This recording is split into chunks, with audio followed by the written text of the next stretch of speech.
السلام علیکم ورحمۃ اللہ وبرکاتہ۔ درس رمضان 10 منٹ میں حاضر خدمت ہے، آخر تک ضرور سماعت فرمائیے۔ آج کا ہمارا 11واں درس ہے۔ آج کے درس میں ہم احکام زکوٰۃ کے متعلق پڑھیں گے۔ دیکھیے، بہت دن سے یہ احکام زکوٰۃ چل رہے ہیں، تو آپ یہ سوچ رہے ہوں گے کہ یار اتنے دن سے زکوٰۃ چل رہی ہے، کیوں ایسے؟ تو میں آپ کو بتا دوں، یہ زکوٰۃ اسلام کا سب سے اہم ترین رکن ہے، ٹھیک ہے؟ اور انسان کو اپنا مال بہت عزیز ہوتا ہے، ٹھیک ہے؟ تو عزیز چیزوں کو، محبوب چیزوں کو اللہ پر خرچ کرنے کا نام ہی ایمان ہے۔ ہم تب تک کامل ایمان والے نہیں ہو سکتے جب تک وہ چیزیں جو ہم کو سب سے زیادہ پسند ہے ان کو اللہ کے نام پہ قربان نہ کریں۔ تو اسی لیے انسان کو اس کا مال بہت زیادہ پسند ہوتا ہے، اور اللہ کے نبی صلی اللہ علیہ وسلم نے فرمایا، میری امت کو ان کے مالوں کے ذریعے آزمایا جائے گا، ٹھیک ہے؟ تو اسی لیے اس مال کو اللہ پہ خرچ کرنا ہمارے لیے آسان ہو، اسی کی ترغیب دلانے کے لیے کچھ دن سے ہمارے درس میں احکام زکوٰۃ کے باتیں چل رہی ہیں، اور انشاءاللہ 1-2 دن اور چلیں گی۔ بس اللہ ہم سب کو توفیق عمل نصیب فرمائے۔ دیکھیے، آیت ملاحظہ فرمائیے، وَلَا يَحْسَبَنَّ الَّذِينَ يَبْخَلُونَ بِمَا آتَاهُمُ اللَّهُ مِنْ فَضْلِهِ هُوَ خَيْرٌ لَهُمْ۔ جو لوگ اس مال میں بخل سے کام لیتے ہیں جو انہیں اللہ نے اپنے فضل سے عطا کیا ہے، وہ ہرگز یہ نہ سمجھے کہ ان کا بخل کرنا، مال کو بچا کے رکھنا ان کے لیے کوئی اچھی بات ہے، بل ہوا شر لہم، اس کے برعکس ان کے لیے بہت بری بات ہے۔ سیطوقون ما بخلوا بہ یوم القیامہ، جس مال میں انہوں نے بخل سے کام لیا ہوگا، قیامت کے دن وہ مال ان کے گلے کا طوق بنے گا۔ وَلِلَّهِ مِيرَاثُ السَّمَاوَاتِ وَالْأَرْضِ، اور سارے آسمان و زمین کی میراث صرف اللہ ہی کے لیے ہے۔ واللہ بما تعملون خبیر، اور جو عمل بھی تم کر رہے ہو اللہ تبارک و تعالی اس سے پوری طرح باخبر ہے۔ فائدہ، اس آیت سے چند باتیں معلوم ہوئی۔ پہلی بات، اس میں مسلمانوں کو متنبہ کیا گیا ہے کہ زکوٰۃ دینے اور ضروری مصارف میں خرچ کرنے میں کبھی جی نہ چرائیں۔ دوسرا، وہ بخل جسے حرام قرار دیا گیا ہے وہ یہ ہے کہ جہاں اللہ خرچ کرنے کا حکم کرے انسان وہاں خرچ نہ کرے، یہ بخل ہے اور یہ حرام ہے۔ جیسے زکوٰۃ کا ادا کرنا، اپنے پڑوسی کے حقوق ادا کرنا، اپنے رشتہ داروں کے، غریب رشتہ داروں کے حقوق اپنے مال کے ذریعے ادا کرنا، یہ اللہ کا حکم ہے، اس کو پورا کرنا چاہیے۔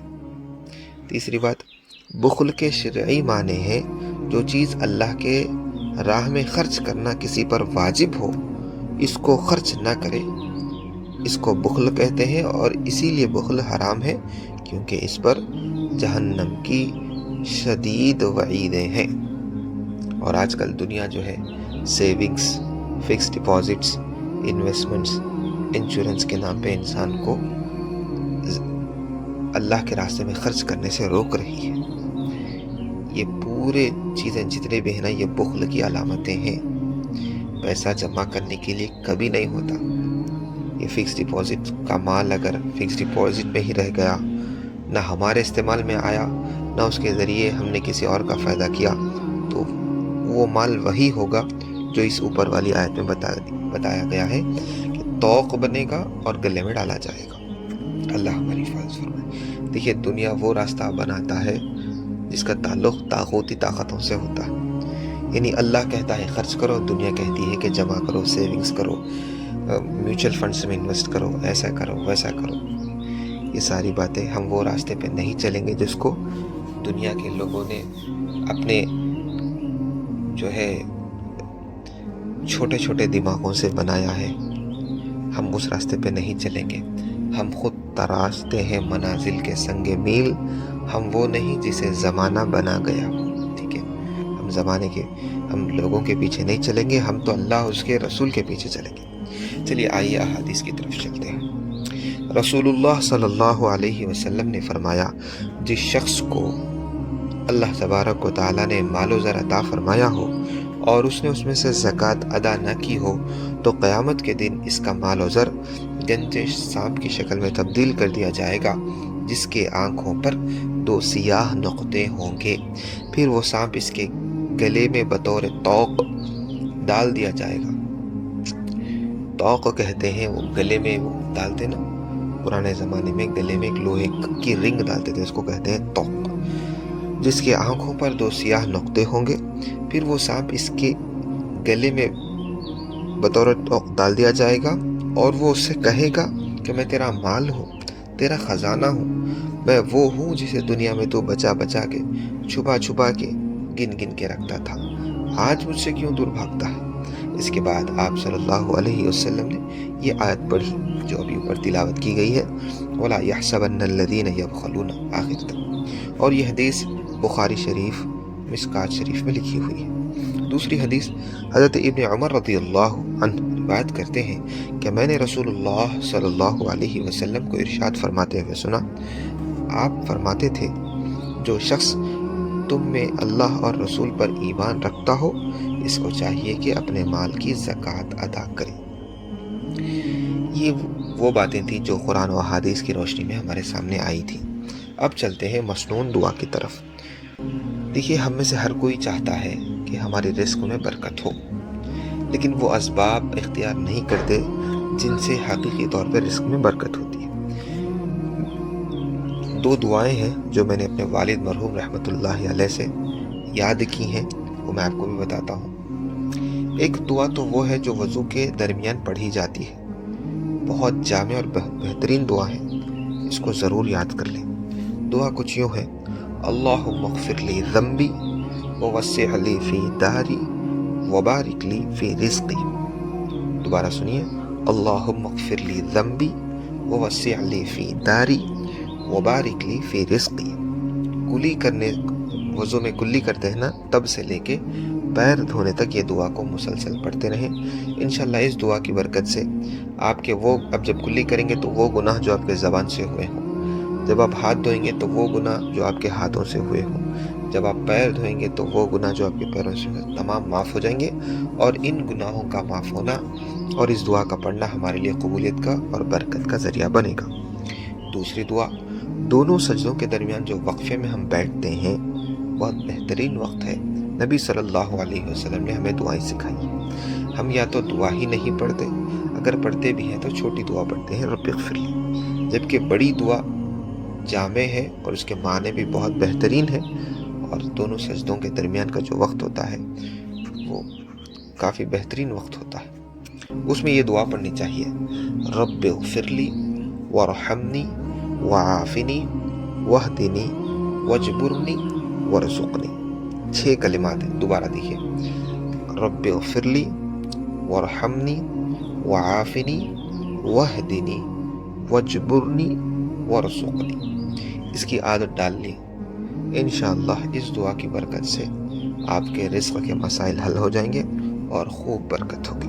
اور تیسرا، حلال رزق کی تلاش کریں اور خوب استغفار پڑھیں۔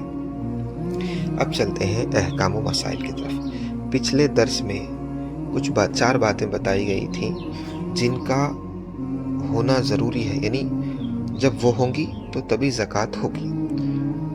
تو مابقیہ باتیں آج بیان کی جائیں گی، یعنی زکوٰۃ ادا کرنے کے لیے کن چیزوں کا ہونا شرط ہے۔ 5ویں بات، مال نصاب کے برابر ہو یا اس سے زیادہ ہو، نصاب سے کم مال پر زکوٰۃ فرض نہیں۔ اب نصاب کتنا ہے؟ 52.5 تولے چاندی کی رقم کتنی ہو رہی دیکھیے۔ اگر اتنی رقم آپ کے پاس 1 سال سے پڑی ہوئی ہے، چاندی 800 ہے نا، 800 into 52 ماری، ٹھیک ہے۔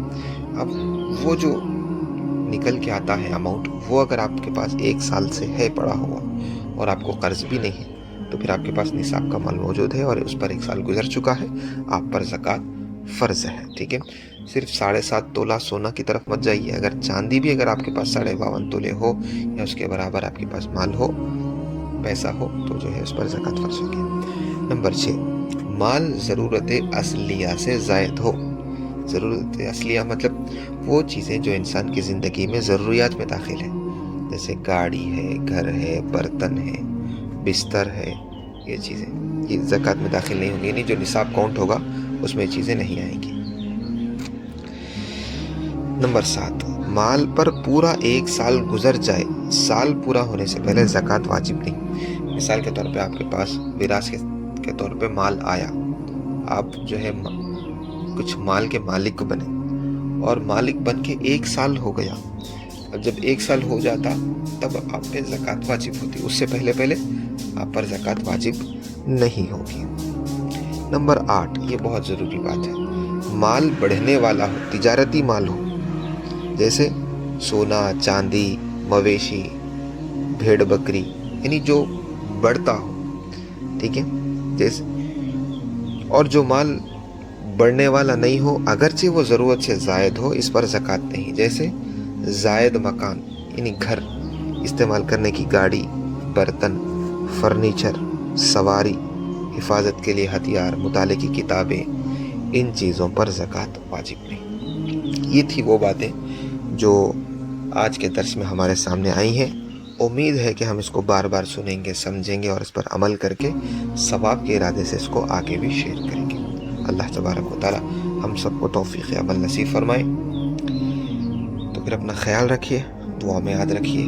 آخر تک سننے کے لیے بہت بہت شکریہ، اور آپ کے پیارے کمنٹس کا بے حد شکریہ۔ اللہ آپ سے کچھ جزائے خیر عطا فرمائے۔ کل کے درس میں دوبارہ ملاقات ہوگی، تب تک کے لیے اپنی خاص دعا میں یاد رکھیے۔ فی امان اللہ۔